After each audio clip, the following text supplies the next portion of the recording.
Hi everyone, so this is the card we're going to be making today. So for this, which could be a lovely little Easter card or just a pretty little card, it doesn't matter what you use it for.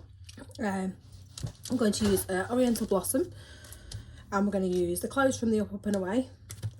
We're going to use Taking Cover, Pine Forest, Extra Special if you want it to be a little Easter card.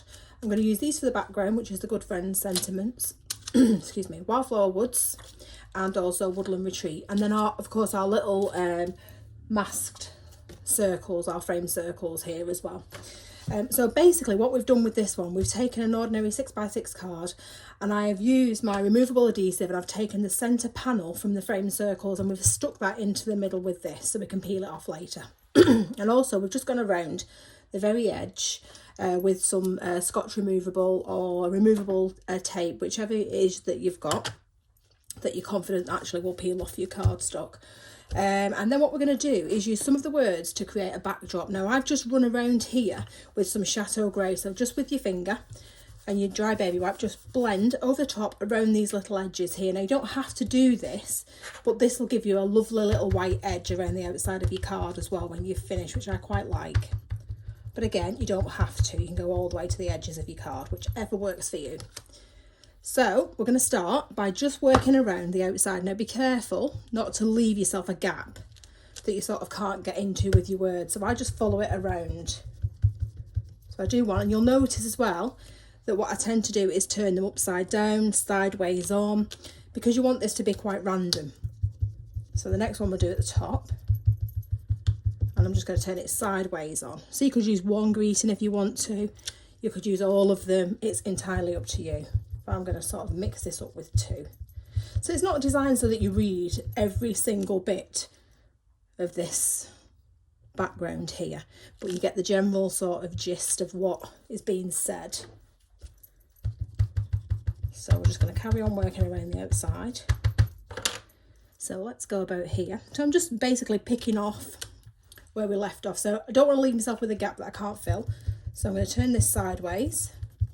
Occasionally, I sort of get this wrong, sort of the leaving a gap that I can't fill. So what I would do is just stamp over it again. And by the time you've actually blended it, but don't re-ink it. So just let it sort of pale out. And then I'm going to go sideways on again. And then let's use the other one. So you can see what a lovely sort of subtle backdrop this gives you as well. And then what we'll do is just blend over it. Now this last bit here, I think we'll probably just get two of these in. So let's do one there. I think that one will just sort of go on its side there in that gap. So if you've got a few different sizes as well, it's going to make it easier to sort of piece these together to fill up the front. So let's go about there. And if I've got any gaps, I'm not really too worried. So we'll just do that. So that's that bit done. So then when you finish that, just blend over the top. So this is just going to soften it up. And also, where if your tape is a shiny one like mine, it'll actually pick up any residue ink that's on there, and you can just blend that back into your cardstock. So it's just like that. Okay, so now what we're going to do is pop on the other little parts of this circle. So I'm going to take this one first. And this is so we can emboss the middle. Now just make sure that you line that up properly. And then we're going to pop the other one over the top as well. And this will just stop you getting your stamping all over the bit that you've just stamped. Okay, so once we've done that, we're going to pop out the middle panel here that we've just been working on. So you want to make sure that this is all completely lined up. Now if you've got any adhesive on the top there, just get rid of that before you start, and just make sure that that is completely lined up before you do, because you don't want that slipping. And then we're going to open up the back of the card. Just try and make sure you've not stuck it down with your tape. Where are we here? Okay. And then all we're going to do is rub on the back. Now I've been asked about this a few times. So I just sort of rub on the back until, see if you do it with the end of your finger, you should be able to see that outside circle just coming through. Now I believe you can use a tumble dryer sheet for this as well if you want to. And then when you emboss, use the biggest embossing tool you've got to start with at least. And then you're just basically going to follow that line. Okay, so you're just gradually pushing it through. Don't try and do it all in one go. If you slip off, again, it's not the end of the world, because where you've got the flat stencil on the other side, you're not going to see that. So just sort of, can you see the back and forward motion that I'm doing? So you can, as an aid, you could sort of hold it up to the window and that will enable you to see the outline. You can start yourself off that way. And I'm just going to crisp that up a little bit with a smaller embossing tool. Just that. And then we can get ahead and we can just stamp on the front of the card here. So first thing we're going to do is do our little grassy scene. So I'm going to put some at the bottom here. So again, we've just got a little bit of the removable adhesive on there. A little bit of bamboo. Now I don't want this dark, so I'm trying to keep it pale. So get rid of some of it on there first if you need to.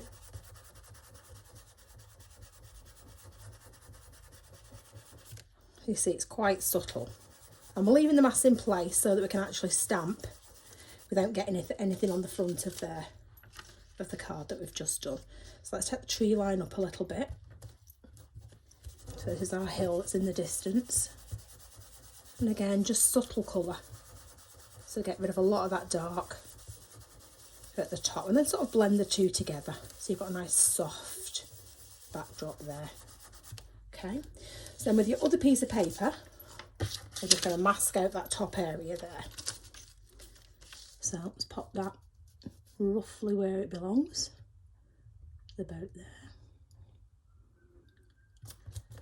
Okay, and leave a little bit of the green as well, because that way you can actually see that you're not going to leave any gaps between your stamping.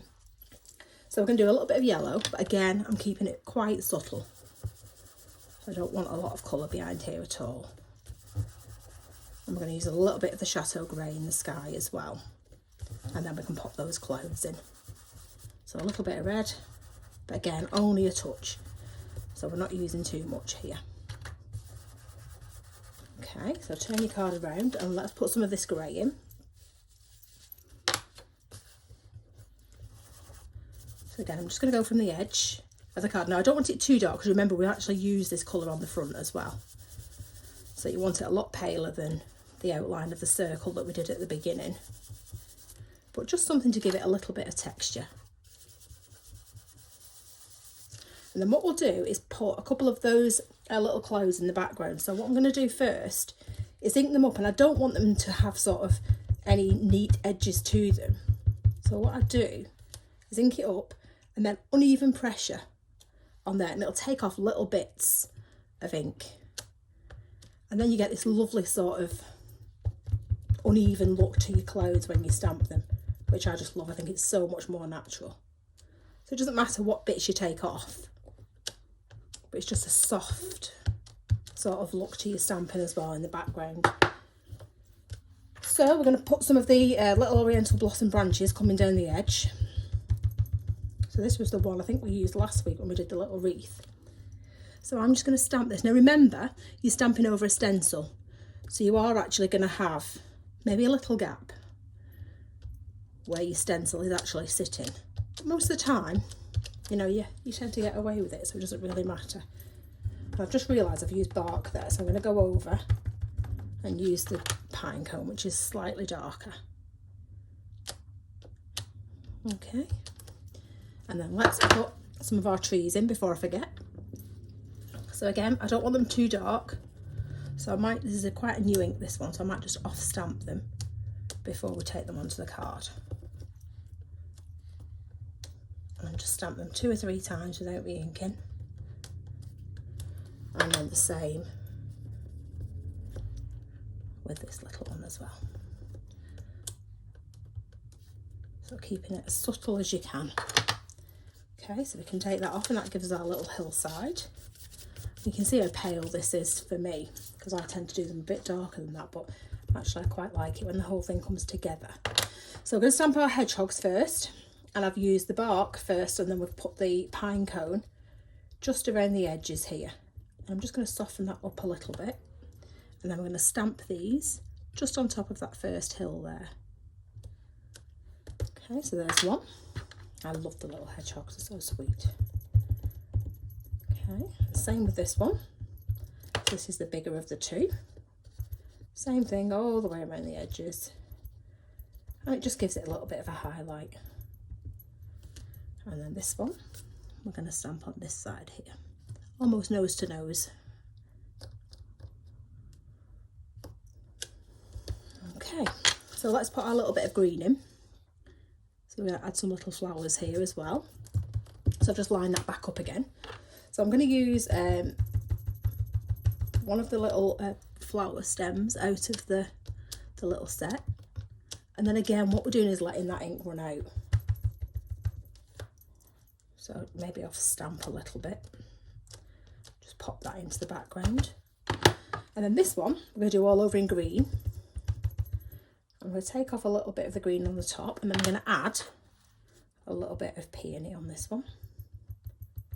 So just to pick up a few of the tips of the flowers there like that.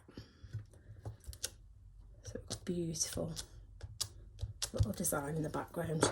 So the last thing we've got to do is just pop in whatever florals that we want to. So I'm just going to pop in a couple at the top, up here on our little branches. So this is back to our oriental blossom. You see how pretty those clouds look in the background there. I just love them. Great for men as well because they've got the hot air balloons in there. So let's get a little bit of, I think this one's boysenberries, is a pretty colour as well. Like I said, every single one that you do looks different, which is something I just really like. I like them not all to be the same. So a couple of little leaves in here.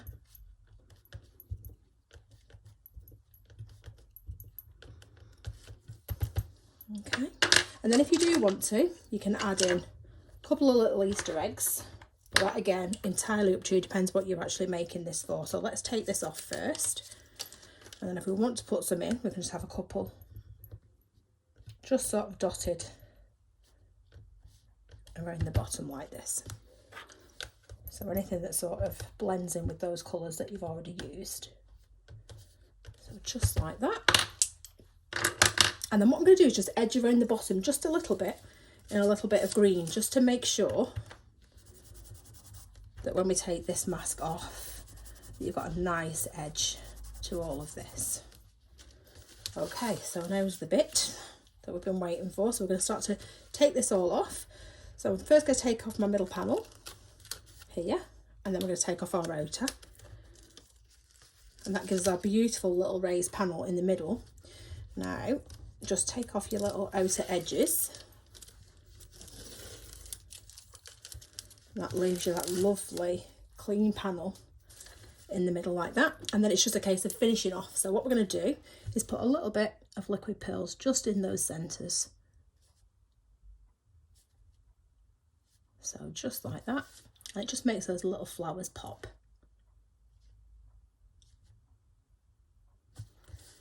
Okay, so if you wanted to, glossy accents on your eggs. But basically that's it. So I hope you liked that. Thank you so much for watching. Take care, everybody. Bye.